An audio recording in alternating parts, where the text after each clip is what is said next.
അപ്പോൾ ഇന്നത്തെ നമ്മുടെ വീഡിയോ 70,000 റേഞ്ചിലുള്ള ഒരു ബിൽഡാണ്. CPU ഓൺലി ആണ്, മോണിറ്റർ അതിനകത്ത് ഇൻക്ലൂഡ് ചെയ്യുന്നില്ല. അപ്പോൾ എന്തൊക്കെ കമ്പോണൻസ് ആണ് നമ്മൾ യൂസ് ചെയ്തിരിക്കുന്നത്, എന്ത് പെർഫോമൻസ് നമുക്ക് കിട്ടുന്നു എന്നൊന്ന് ഇവാലുവേറ്റ് ചെയ്തിടാം. ഫസ്റ്റ് നമ്മൾ എന്തൊക്കെ കമ്പോണൻസ് ആണ് യൂസ് ചെയ്തിരിക്കുന്നത് നോക്കാം. പ്രോസസർ യൂസ് ചെയ്തിരിക്കുന്നത് Ryzen 7 5700X AM4 സോക്കറ്റ് വരുന്ന ഒരു ബോർഡാണ്. കാരണം ഒരു ഇന്റൽ ബിൽഡുമായി കമ്പയർ ചെയ്ത് നോക്കുമ്പോൾ എന്തുകൊണ്ടും ചൂസ് ചെയ്യാൻ ഇപ്പോഴത്തെ ഒരു അവസ്ഥയിൽ AM4 AM5 ആണ് നല്ലത്. കാരണം ഒരു പഴയ സോക്കറ്റ് ആയിരുന്നിട്ട് പോലും ഇത്രയും നാള് അവൈലബിലിറ്റി, ഒരു ബോർഡിന്റെ അവൈലബിലിറ്റി, അതുപോലെ തന്നെ പുതിയ പ്രോസസർ ലോഞ്ച് ചെയ്യുന്നു എന്നൊക്കെയുള്ള ബെനിഫിറ്റ് AM4 സോക്കറ്റിന് ഇപ്പോഴും അവകാശപ്പെടാനായിട്ട് പറ്റും. അപ്പോൾ അതിനകത്ത് തന്നെ വളരെ ഡീസന്റ് പെർഫോമൻസ് ഉള്ള 5700X എന്നുള്ള 8 കോറുള്ള പ്രോസസറാണ് നമ്മൾ ഉപയോഗിച്ചിരിക്കുന്നത്. ഇതിന്റെ ബേസ് ഫ്രീക്വൻസി വരുന്നത് 3.4 GHz ആണ്, അപ് ടു 4.6 GHz. ഇതിന്റെ തന്നെ 5800X അവൈലബിൾ ആണ്. അതിന് TDP കുറച്ച് കൂടുതലാണ്, 4.7 ആണ് അതിന്റെ ടർബോ ഫ്രീക്വൻസി വരുന്നത്.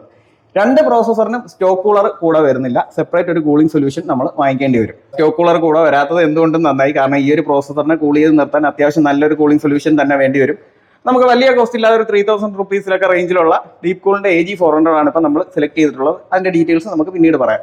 പ്രോസസറിന്റെ TDP 65 വാട്ട്സേ ഉള്ളൂ. ഞാൻ പറഞ്ഞു 5800Xന് 105 വാട്ട്സ് TDP ഉണ്ട്. അതുകൊണ്ട് വളരെ ഡീസന്റ് പെർഫോമൻസ് എങ്കിലും ഡെലിവർ ചെയ്യുന്നുണ്ട്. നമ്മളിപ്പോൾ ഒരു 12700 ബെഞ്ച് മാർക്ക് ചെയ്ത് നോക്കിയപ്പോൾ ഒരു 30,000 റേഞ്ചിലാണ് ബെഞ്ച് മാർക്ക് സ്കോർ കിട്ടിയെന്നുണ്ടെങ്കിൽ ഇതിന് ഒരു 28,500 വരെ വരുന്നുണ്ട്. ബെഞ്ച് മാർക്കിന്റെ പാസ് മാർക്കിന്റെ സൈറ്റിൽ നമുക്ക് ആവറേജ് 26,500 ആണ് ഇതിന്റെ സ്കോർ ഉള്ളത്. എങ്കിലും നമുക്കൊരു 28,500 വരെ കിട്ടുന്നുണ്ട്. സോ വളരെ എക്സലന്റ് പെർഫോമൻസ് ഡെലിവർ ചെയ്യുന്ന ഒരു പ്രോസസർ തന്നെയാണ്.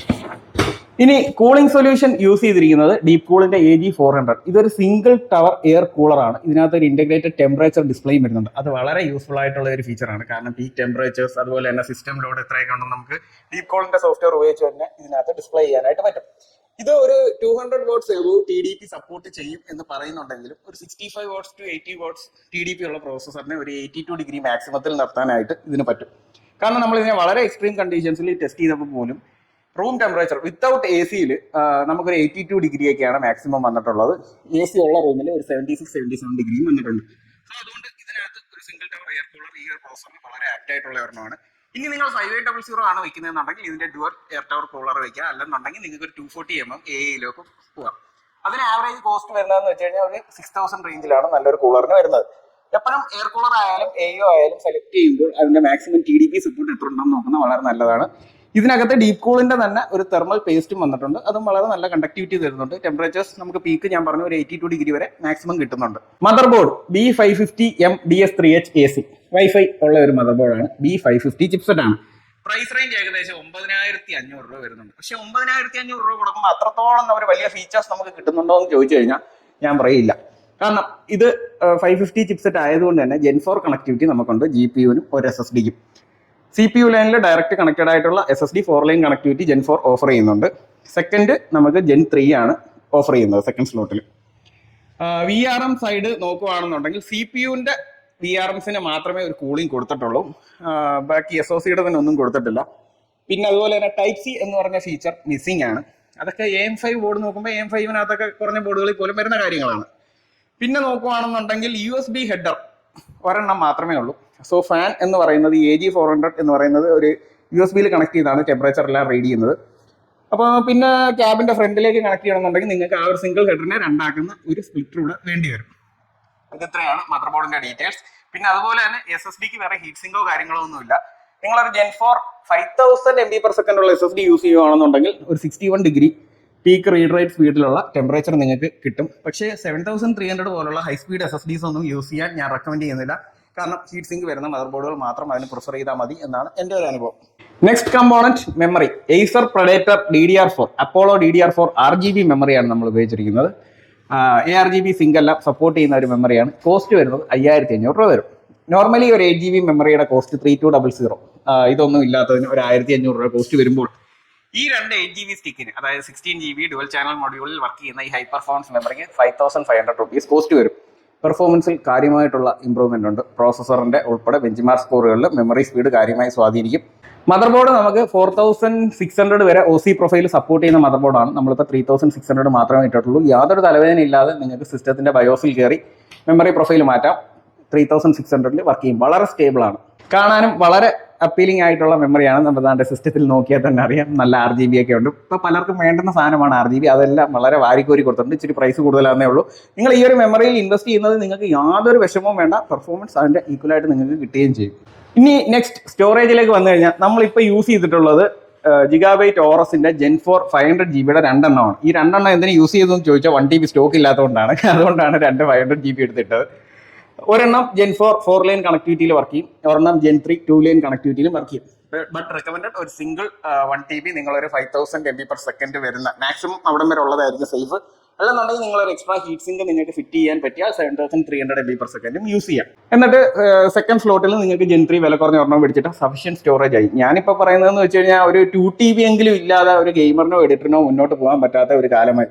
മെമ്മറിയും അതുപോലെ തന്നെയാണ്. 16 GB എന്ന് പറയുന്നത് ഓൾമോസ്റ്റ് ഒബ്സലേറ്റ് ആയി വരുവാണ്. ഒരു 32 GB സമീപഭാവിയിൽ തന്നെ ഒരു ബേസിക് സ്റ്റാൻഡേർഡായി മാറും. പവർ സപ്ലൈ നമ്മൾ യൂസ് ചെയ്തിരിക്കുന്നത് തെർമൽടെക് ആണ്. 5 ഇയർ വാറണ്ടി വരുന്ന 550 വാട്ട്സിന്റെ പവർ സപ്ലൈ ആണ് യൂസ് ചെയ്തിരിക്കുന്നത്. പവർ സപ്ലൈ ഇപ്പോൾ നമ്മൾ കാൽക്കുലേറ്റ് ചെയ്ത് നോക്കിക്കഴിഞ്ഞാൽ പീക്ക് ലോഡിൽ ഒരു 475 വാട്ട്സ് അല്ലെങ്കിൽ ഒരു 500 വാട്ട്സ് വരെ മാക്സിമം എത്തും. കാരണം നമ്മൾ യൂസ് ചെയ്യാൻ പോകുന്ന GPU 3060 12GB ആണ്. അതിനൊരു 170 വാട്ട്സ് വരും. പ്രോസറിനൊരു 80 വാട്ട്സ് വരെ വരും. സോ 550 വളരെ നല്ല ഒരു 50 വാട്ട്സ് പവർ ഹെഡ് റൂം ഇട്ട് തന്നെ നമ്മളത് ചെയ്തിട്ടുണ്ട്. 550യുടെ ആവശ്യമേ ഉള്ളൂ, അതിന് മേളോട്ട് വയ്ക്കേണ്ട ആവശ്യമില്ല. ഈ ഒരു ബിൽഡിനകത്ത് എല്ലാ ഫാനുകളുടെ എല്ലാം കാൽക്കുലേഷൻ നോക്കിയിട്ട് നമുക്കൊരു 79% ലോഡിൽ 550 വാട്ട്സ് SMPS വളരെ ഭംഗിയായിട്ട് എഫിഷ്യൻ്റ് ആയിട്ട് വർക്ക് ചെയ്യും. ഇനി ഏറ്റവും മേജർ ആയിട്ടുള്ള component GeForce RTX 3060 12GB colourful ആണ് ബ്രാൻഡ്. കളർഫുൾ നമ്മൾ കരുതിയതിനേക്കാൾ വളരെ മികച്ച ബ്രാൻഡാണെന്ന് ഞാൻ നേരത്തെ പറഞ്ഞു. പെർഫോമൻസ് നമ്മൾ ഇച്ചിരി കുറച്ച് ഓവർക്ലോക്ക് ഒക്കെ ചെയ്ത് വെച്ചാലും വളരെ സ്റ്റേബിളായിട്ട് വർക്ക് ചെയ്യുന്നുണ്ട്. ഒരു മെറ്റൽ കേസിംഗ് ഒക്കെ വരുന്നതുകൊണ്ട് തെർമൽ ഡിസിപ്പേഷനും വളരെ കാര്യമായി തന്നെ അതിനകത്തൊരു പങ്ക് വഹിക്കുന്നുണ്ട് പെർഫോമൻസിന്. 12GB കാർഡ് വീഡിയോ എഡിറ്റിംഗ് പെർഫോമൻസിന്റെ കാര്യത്തിൽ വളരെ മികച്ചതാണ് എന്ന് തന്നെ പറയാം. കാരണം നമ്മൾ 12700 വിത്ത് 4060യുടെ ബിൽഡ് ചെയ്തതിന്റെ ഒരു ഇക്വലന്റ് സ്കോർ പ്രീമിയറിൽ, ഇക്വലന്റ് എന്നല്ല അതിനേക്കാളും കുറച്ച് കൂടുതൽ സ്കോർ തന്നെ 3060 12GB കാർഡ് നമുക്ക് പ്രീമിയറിന്റെ ബെഞ്ച് മാർക്കിൽ തന്നിട്ടുണ്ട്. പവർ കൺസംഷൻ കുറച്ച് കൂടുതലാണെന്നേ ഉള്ളൂ. 130 വാട്ട്സ് വരെയാണ് 4060 8GB ഉപയോഗിച്ചുകൊണ്ടിരുന്നതെന്നുണ്ടെങ്കിൽ ഇതൊരു 172 വാട്ട്സ് വരെ യൂസ് ചെയ്തിരിക്കുന്നുണ്ട്. അപ്പോൾ കാര്യമായ അതിൻ്റെ തെർമൽസും നിങ്ങൾക്ക് അറിയാൻ പറ്റും. എങ്കിലും അത് വേറെ സിസ്റ്റത്തിനെ ഒന്നും കാര്യമായി ബാധിക്കുന്നില്ല, ത്രോട്ട്ലിങ്ങോ ഒന്നുമില്ല. 3D സോഫ്റ്റ്വെയർ ഉപയോഗിക്കുമ്പോഴും ഗെയിമിംഗ് ടൈമിലും എല്ലാം GPUവിൻ്റെ യൂസേജ് എന്ന് പറയുന്നത് 99% ആണ്. പീക്ക് പവർ തന്നെ ടോട്ടൽ ഗ്രാഫിക്സ് പവർ ഒരു 172 വാട്ട്സ് എടുക്കുന്നുണ്ട്. CPUവിൻ്റെ ഒരു യൂസേജ് വരുന്നത് 40% to 35% ആണ്. അത് വളരെ ഐഡിയൽ കണ്ടീഷനാണ്.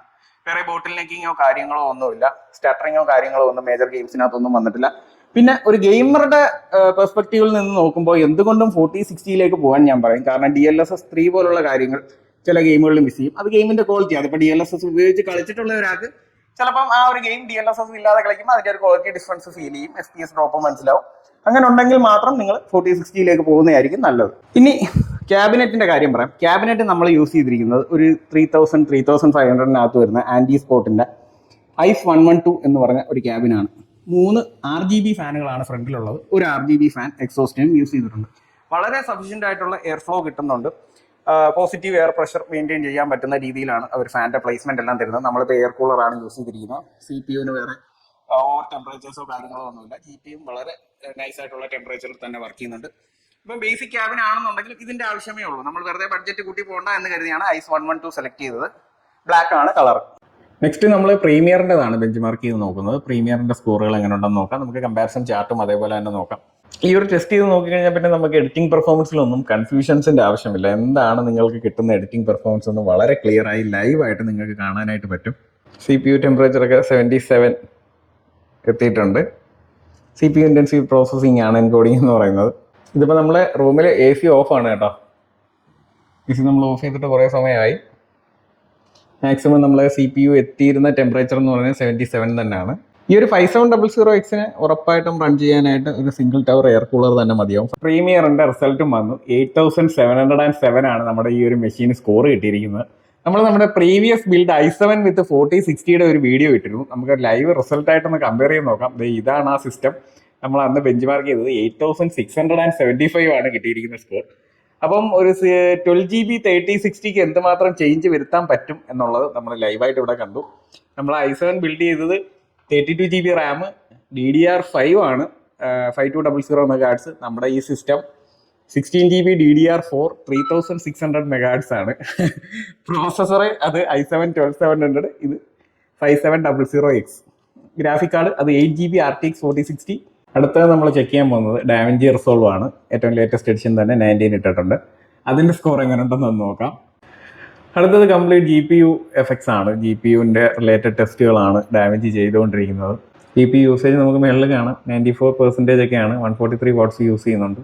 70 ഡിഗ്രീസ് ആണ് മാക്സിമം ടെമ്പറേച്ചർ വന്നിരിക്കുന്നത് വീഡിയോ എഡിറ്റിംഗ് ടൈമിൽ. GPU യൂസ് ചെയ്തുള്ള റെൻഡറിംഗ് ആണ് നടക്കുന്നത്. ഡാമേജിയുടെ റിസൾട്ട് നമുക്ക് നോക്കാം. ഓവറോൾ സ്കോർ ബേസിക് വരുന്നത് 6194, ഓവറോൾ സ്കോർ 5590. ഇനി നമുക്ക് നമ്മുടെ സിസ്റ്റം ബെഞ്ച് മാർക്ക് ചെയ്ത് നോക്കാം. ഭാഗ്യം എന്തായാലും ആ സിസ്റ്റത്തിന് ഡാമേജിയിൽ ബെഞ്ച് മാർക്ക് സ്കോർ കൂടുതലുണ്ട്. 7394ഉം 6321 ഉണ്ട്. എങ്കിലും കമ്പാരിറ്റീവ്ലി നോക്കുമ്പോൾ വളരെ മോശം സ്കോർ അല്ല കിട്ടിയിരിക്കുന്നത്. ഡാമേജിയുടെ പെർഫോമൻസും വളരെ നല്ല രീതിയിൽ തന്നെ നമുക്ക് കിട്ടിയിട്ടുണ്ട്. അപ്പോൾ നമ്മളിപ്പോൾ ചെക്ക് ചെയ്യുന്നത് ബജറ്റിന്റെ ഫോട്ടോഷോപ്പ് സ്കോറാണ്. എഡിറ്റിംഗ് പെർഫോമൻസ് എങ്ങനെ ഉണ്ടെന്ന് നമുക്കൊന്ന് നോക്കാം. ശരിക്കും ബെഞ്ച് മാർക്കിന്റെ അസറ്റ് ഡൗൺലോഡ് ചെയ്യാൻ തന്നെ കുറച്ച് ടൈം എടുക്കും. എനിക്ക് സ്പെക്ക് കൂടെ ചെക്ക് ചെയ്യണമെന്നുണ്ടായിരുന്നു, സ്പെക്കിന്റെ സ്കോറുകൾ. പക്ഷേ സ്പെക്കിന് നല്ല ടൈം എടുക്കുന്നതുകൊണ്ട് അപ്പോൾ ബജറ്റ് ബെഞ്ച് മാർക്ക് ഫോട്ടോഷോപ്പ് 7307 ആണ് നമുക്ക് സ്കോർ കിട്ടിയിരിക്കുന്നത്. ഇതിനെ മറ്റുള്ള സ്കോറുമായി നമുക്കൊന്ന് കമ്പയർ ചെയ്ത് നോക്കാം. നമ്മുടെതാണ് ഇപ്പോൾ ലേറ്റസ്റ്റ് സൈറ്റിൽ അപ്ലോഡ് ആയിട്ടുള്ള സ്കോർ 7307. അടുത്തത് ഇത് നമ്മൾ ഇന്നലെ അപ്ലോഡ് ചെയ്തതാണ്. സ്കോറിൽ ചെറിയ വേരിയേഷൻ വന്നിട്ടുണ്ട്, 7611. പിന്നെ 5700G വിത്ത് 32GB റാം 5939. പിന്നെ ഉള്ളത് 12700 32GB. ഇത് നമ്മൾ നേരത്തെ ചെയ്തിട്ടുള്ളതാണ്, 8858. അപ്പോൾ 32GB റാം, i7 4060. ഫോട്ടോഷോപ്പിന് കിട്ടിയിരിക്കുന്ന സ്കോർ 8858, നമുക്ക് 7307. അത് 7611 വരെ വന്നിട്ടുണ്ട്. നമ്മൾ കണ്ടന്റ് ക്രിയേഷൻ ബെഞ്ച് മാർക്കുകളെല്ലാം തീർത്തു. ഇനി നമ്മൾ ഗെയിമേഴ്സ് ബെഞ്ച് മാർക്കായ 3D മാർക്കിലേക്ക് വരികയാണ്. നമ്മൾ ടൈം സ്പൈ ടെസ്റ്റ് ചെയ്ത് നോക്കാം. ഐഡിയൽ CPU ടെമ്പറേച്ചറൊക്കെ ഈ ഒരു വർക്കിങ്ങിൽ ഒരു 47, 38 ആ റേഞ്ചൊക്കെ വരുന്നുള്ളൂ. GPU 99% യൂസേജ് ആണ്. CPU വരുമ്പോഴത്തേക്ക് 24%. സോ ഐഡിയലാണ്. ഫുൾ പവറും GPUവിൻ്റെ യൂസ് ചെയ്യുന്നുണ്ട്. ബോട്ടിൽ നെക്കോ കാര്യങ്ങളോ ഒന്നുമില്ല. ഒരു ഗെയിമേഴ്സിന് പ്രിഫേർഡ് ആയിട്ടുള്ള ഒരു സിനാരിയോ ആണ് നമ്മൾ ഈ കാണുന്നത്. CPUവിൻ്റെ പവർ കൺസംപ്ഷൻ നിങ്ങൾക്ക് നോക്കാം. 170 വാട്ട്സ് 172 വാട്ട്സ് വരെയൊക്കെ പോകും. 30 സീരീസ് പൊതുവെ കുറച്ച് പവർ ഹംഗ്രിയാണ്. 40 സീരീസിൻ്റെ അത്ര എഫിഷ്യൻ്റ് അല്ല. CPU temperature 44-45 degrees. അതിപ്പോൾ കൂടും, അത് 60 വരെയൊക്കെ പോകും. നമ്മളിപ്പോൾ AC റണ്ണിങ് ആണ്, 26 ഡിഗ്രി ആണ് നമ്മൾ സെറ്റ് ചെയ്തിരിക്കുന്ന ടെമ്പറേച്ചർ. 3D മാർക്ക് ടൈം സ്പൈയുടെ ടെസ്റ്റ് 9994. ഒരു 6 പോയിന്റ് ഉണ്ടായിരുന്നെങ്കിൽ ഒരു 10,000 തേക്കായിരുന്നു. നമുക്ക് നോക്കാം. കമ്പാരിറ്റീവ്ലി ഈ ബിൽഡിന്റെ ഒരു ആവറേജ് സ്കോർ 9994. നമ്മുടെ സ്കോർ 8970 ആണ് ആവറേജ് സ്കോർ. ബെസ്റ്റ് 10310. സോ നമ്മുടെ ബിൽഡ് പെർഫെക്റ്റ് ആണ്. ആവറേജ് സ്കോറിനേക്കാൾ എബോവ് ഉണ്ട്. ഇതിനകത്ത് ഗെയിമിന്റെ പെർഫോമൻസ് നമ്മളിപ്പം പറയുകയാണെന്നുണ്ടെങ്കിൽ ബാറ്റിൽ field 2K Ultra 1080p Ultra 170 FPS, GTA 5 അതൊക്കെ 175 FPS പ്ലസ് ആയിരിക്കും. സോ കിട്ടാവുന്നതിൽ വളരെ ഡീസൻറ്റ് പെർഫോമൻസ് തന്നെയാണ്. ഓൾമോസ്റ്റ് ഈക്വലൻ ടു 10,000 ഈ ഒരു 70K റേഞ്ചിലൊക്കെ ബിൽഡ് ചെയ്യുമ്പോൾ. നിങ്ങളുടെ ഗെയിമിംഗ് പെർഫോമൻസ് ഇവാലുവേറ്റ് ചെയ്യാനായിട്ട് ടൈം സ്പൈ ഉപയോഗിച്ച് നിങ്ങൾക്ക് ചെക്ക് ചെയ്ത് നോക്കാം. ഇനി നമ്മൾ സിസ്റ്റം ഒന്ന് സ്ട്രെസ് ടെസ്റ്റ് ചെയ്ത് നോക്കാം. ആവശ്യമില്ലെന്ന് പറഞ്ഞാൽ നമുക്ക് മാക്സിമം സിസ്റ്റം ടെമ്പറേച്ചേഴ്സ് എത്രയാണ്, VRM എത്ര പോകുന്നുണ്ട്, അങ്ങനെയുള്ള കാര്യങ്ങളെല്ലാം ഒന്ന് അവെയർ ആയിട്ടിരിക്കണം. അപ്പം അതിന് വേണ്ടിയിട്ട് നമുക്കൊരു 10 ലൂപ്പ് ചെയ്ത് നോക്കാം. നമ്മൾ 4K സ്ട്രെസ് ടെസ്റ്റ് തന്നെ ചെയ്യാം. Time spy extreme stress test. Okay, 20 ലൂപ്പാണ് സെലക്ട് ചെയ്തിരിക്കുന്നത്. എന്തായാലും സ്റ്റാർട്ട് ചെയ്തു, അത് കണ്ടിന്യൂ ചെയ്യട്ടെ. ടെമ്പറേച്ചേഴ്സ് എല്ലാം നമുക്ക് ഹാർഡ്വെയർ ഇൻഫോ വെച്ച് തന്നെ മോണിറ്റർ ചെയ്യാം. ആവറേജ് ക്ലോക്ക്, അതുപോലെ തന്നെ VRM ടെമ്പറേച്ചേഴ്സ് എത്ര പോകുന്നു, SSD ടെമ്പറേച്ചേഴ്സ് എത്ര പോകുന്നു, ഗ്രാഫിക് കാർഡിന്റെ യൂസേജ് എങ്ങനെയാണ്, അതെല്ലാം നമുക്ക് ഡീറ്റെയിൽഡ് ആയിട്ടൊന്ന് അനലൈസ് ചെയ്യാം. അപ്പോൾ ഇതാണ് ടൈം സ്പൈ എക്സ്ട്രീം സ്ട്രെസ് ടെസ്റ്റിന്റെ റിസൾട്ട്. 97.8 സിസ്റ്റം ടെസ്റ്റ് പാസ്ഡ് ആണ്. ഇനി നമുക്ക് ഇതിന്റെ ടെമ്പറേച്ചേഴ്സും കാര്യങ്ങളും ഒന്ന് നോക്കാം. കോർ ക്ലോക്ക് ആവറേജ് മെയിൻറ്റെയിൻ ചെയ്തിട്ടുള്ളത് ഇതിപ്പോൾ കുറഞ്ഞിട്ടുണ്ട്. നമ്മൾ ഐഡിൽ നിർത്തിയപ്പോഴത്തേക്ക് പീക്ക് 4.70 ഗാർഡ്സ് വരെ തന്നെ എത്തിയിട്ടുണ്ട്. CPU ടെമ്പറേച്ചേഴ്സ് മാക്സിമം 61 ഡിഗ്രീസ് ആണ് എത്തിയിരിക്കുന്നത്. CPU die 71 degree. Peak power use ചെയ്തിരിക്കുന്നത് 47 വാട്ട്സ് ആണ് സ്ട്രെസ് ടെസ്റ്റിൽ. തെർമൽ ത്രോട്ട്ലിങ്ങോ കാര്യങ്ങളോ ഒന്നും വരാൻ ഒരു ചാൻസും ഇല്ല. പിന്നെ ഉള്ളത് VRM MOSFET ടെമ്പറേച്ചർ 61 ഡിഗ്രി. ഈ VRM MOSFET അതാണ് ഞാൻ പറഞ്ഞത്, ഇത് ജസ്റ്റ് VRMന്റെ കവറേജ് കുറവാണ് B550 എൻട്രി ലെവൽ ബോർഡിലൊക്കെ. പക്ഷേ ഹയർ പ്രൈസിലേക്ക് പോകുമ്പോഴത്തേക്ക് നമുക്കൊരു M5 ബിൽഡിന്റെ കോസ്റ്റ് ആവുകയും ചെയ്യും. എങ്കിലും 61 ഒക്കെ നോർമലാണ്. Voltage regulator MOSFET 73. ഇത് ഓൾമോസ്റ്റ് 90 ഡിഗ്രി വരെയൊക്കെ റീച്ച് ചെയ്യുന്നുണ്ട്. കാരണം ഇതിന്റെ ടോപ്പ് ലെവലിലിരിക്കുന്ന ഒരു MOSFETന് ഹീറ്റ് സിങ്കോ കാര്യങ്ങളോ ഒന്നുമില്ല. അപ്പോൾ അതിന്റെ ടെമ്പറേച്ചറാണ് 73 കാണിച്ചിരിക്കുന്നത്. CPU ഫാൻ ഓക്കെ, അതൊന്നും കുഴപ്പമില്ല. പിന്നുള്ളത് ഇവിടെ ഒരു value power reporting deviation accuracy. അത് ശരിക്കും പറഞ്ഞാൽ ബോർഡ് പ്രോസറിന് കൊടുക്കുന്ന പവറിന്റെ ഒരു ഇൻഫർമേഷൻ ആണ്. അത് ഈ M4 സോക്കറ്റ് ബോർഡുകൾ മാത്രമേ നമ്മൾ ഇതിന് കാണിക്കത്തുള്ളൂ. അപ്പൊ ഈ ഒരു വാല്യൂ നമ്മൾ നോക്കേണ്ടത് ഇപ്പോൾ ഒരു ആവശ്യമല്ല. പക്ഷേ ഇതൊരു 3000 സീരീസ് റൈസൺ ആയിരുന്നുണ്ടെങ്കിൽ ഈ വാല്യൂസ് കാര്യമായി ആ പ്രോസസറിന് എന്തോ ഇഷ്യൂ ഉണ്ടെന്ന് ഡിനോട്ട് ചെയ്യും. പക്ഷേ AM4 തന്നെ 5000 സീരീസ് പ്രോസറിന് ഈ വാല്യൂ പ്രശ്നമല്ല. കാരണം ഇത് പവർ ഡീവിയേഷൻ ആക്യുറസി കുറച്ച് കാണിക്കുമ്പോഴാണ് പ്രോസസർ കൂടുതൽ പവറിൽ കൂടുതൽ ക്ലോക്കിൽ വർക്ക് ചെയ്യുന്നത്. അപ്പോൾ ആ ഒരു ബോർഡ് പവർ റിപ്പോർട്ട് ചെയ്ത് തെറ്റിച്ച് പ്രോസസറിനെ കുറച്ച് സ്പീഡിൽ വർക്ക് ചെയ്യാൻ ഹെൽപ്പ് ചെയ്യുന്നത് മാത്രമേ ഉള്ളൂ. അതാണ് ഈ വാല്യൂവിൻ്റെ ഒരു പ്രത്യേകത. പിന്നുള്ളത് ഡിസ്കിൻ്റെതാണ്. നമ്മുടെ ഡിസ്ക് മാക്സിമം 55 ഡിഗ്രീസിലാണ് എത്തിയിരിക്കുന്നത്.